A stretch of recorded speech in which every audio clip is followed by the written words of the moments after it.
అందరికీ అర్థమయ్యే భాషలోనే ఉంటుంది. అయితే ఇందాక ఈ సందర్భంగా ఒక విషయం చెప్పదలుచుకున్నాను. ఇందాక ఉరుముడి గారి కృతజ్ఞతలు ఒక మహనీయుని గుర్తు చేశారు, కందుకూరి వీరేశలింగం గారిని.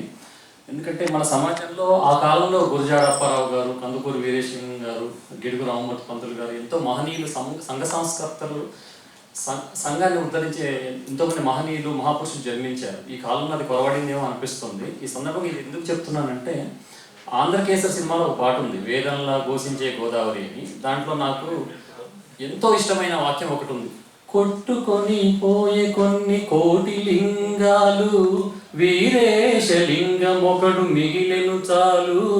అది రాయమని చెప్తూ అసలు ఆ వాక్యం అంటే నాకు ఎంత ఇష్టం అంటే, ఈరోజు వీరేశలింగం పంతులు గారిని గుర్తు చేసే సందర్భంగా అలాంటి సంఘ సంస్కర్తల అవసరం ఈ రోజుల్లో ఎంతగానో ఉందని నా అభిప్రాయం. ఇక మన ఉగాది కవితకు వస్తే, ఇక అందరూ చెప్పినట్టే ఇక వసంతము, పూలు, కోకిళ్ళు ఇది తప్పితే ఏం కనిపించట్లేదు. పొద్దున్నే నడకకు బయలుదేరి ఏదో 2 లైన్లు శారద గారు అడిగారు కాబట్టి రాసుకురావాలని రాశాను, అలాగే ఉంటుంది. అయితే ఒక ప్రాబ్లం ఏంటంటే, ఇక్కడ ఈ ఉగాది సంవత్సరం అందరికీ పెద్దగా సంక్లిష్టంగా మారింది. ఏంటి హేమలంబనా, హేమలంబీనా, హేమలంబీనా తెలియక విలవిల్లాడుతున్నాం అనమాట. సో హేమలంబి అనుకున్నామా. ఇందాక మిత్రుడితోని తర్జన పడుతుంటే హేమలంబ సరైన పదం అని చెప్పారు. బంగారు, హేమం అంటే బంగారం కదా, లంబము అంటే తోరణం, బంగారు తోరణం సంవత్సరం అన్నమాట. సో స్వాగతం పలుకుతోంది మనకి బంగారు తోరణం, పొడవైంది, వేలాడింది. అయితే ఇక్కడ భావం ఏంటంటే బంగారు తోరణం అంటే ఈ ఉగాదికి స్వాగతం పలుకుతూ చిరు కవిత మామూలుగానే ఉంటుంది, గానం చేయడానికి ప్రయత్నిస్తాను. పొద్దున్న రాసింది, ఒక 10 నిమిషాలు రాశాను కాబట్టి ఆస్వాదించాను.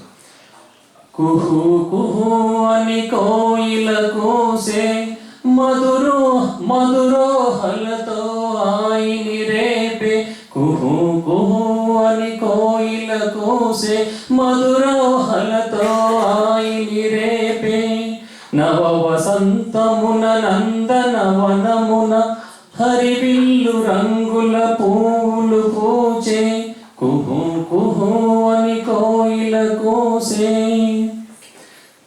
హేమలంబి విలక్షణమౌవగ, హేమలంబి విలక్షణమౌవగ, వసంత ఋతువు వారధి వేసే, వనమున తరువులు